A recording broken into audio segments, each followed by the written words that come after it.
You know, when we think about Mount Olympus, we usually picture it as just the home of the Greek gods. But what if it's more than that?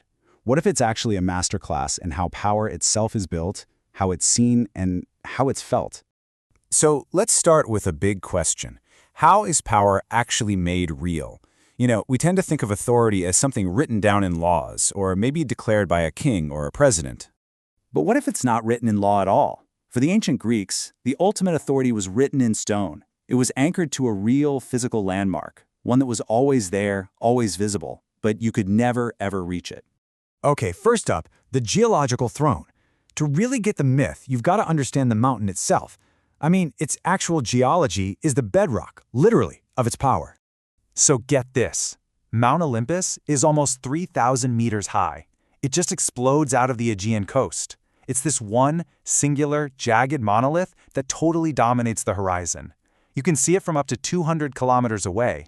It doesn't just sit there, it completely commands the entire landscape. And this is so important.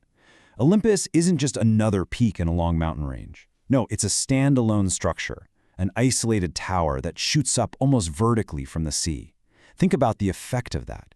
This sudden, almost violent climb creates this immediate feeling of awe and of separation. Its geological history is just incredible. You've got tectonic plates colliding, rocks getting forced deep under the earth, and then this less dense rock just shoots up like a piston punching through the crust over millions of years. It was buried, and then it forcefully rose. What a perfect origin story for a divine throne, right? It's a story of raw power written right into the stone. Okay, so we've got this massive, imposing mountain, but how does that physical dominance turn into symbolic authority? Well, it all comes down to a simple idea. For power to feel real, you have to be able to see it. And this is where the idea of sacred distance comes in. The ancient Greeks totally nailed this. Olympus was always there, a silent witness on the horizon of their daily lives, but it was also completely separate. And that creates this incredibly powerful dynamic.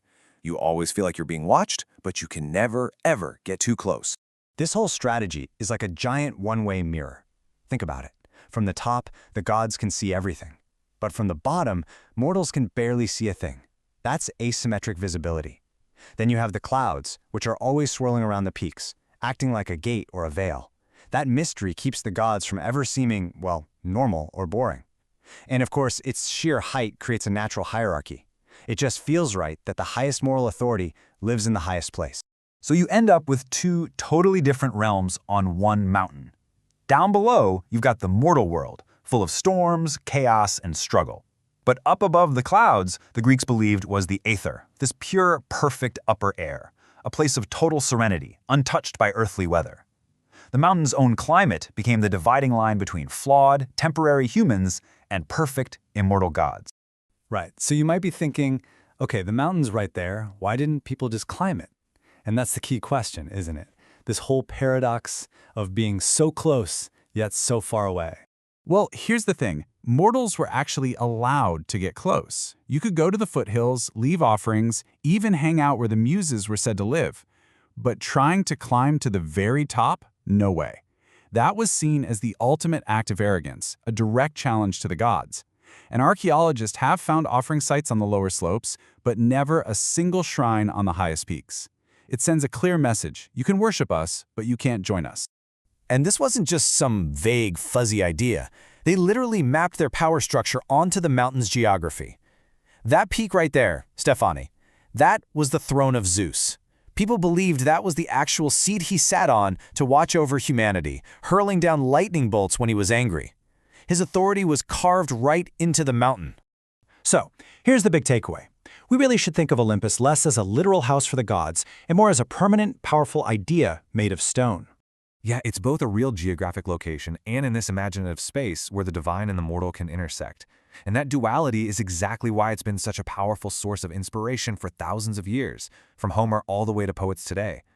It's a real place you can point to, but it's also an idea you can never truly grasp. It's this eternal symbol of divine authority. It represents a cosmic order that's just as real and unchanging as the mountain itself.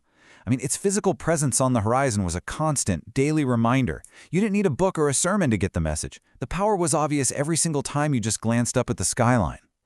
So maybe the most powerful ideas don't need to be spoken at all. Maybe they just need to be seen. Ultimately, what Olympus teaches us is that true, lasting authority isn't always built from words or laws. Sometimes, it's built right into the landscape around us, shaping our world quietly, constantly, hidden in plain sight. Yeah, Olympus. It's not a home. It's a horizon. It's that boundary line between what's possible and what's forever out of reach. A permanent reminder of the great forces that shape our world, always watching from a distance.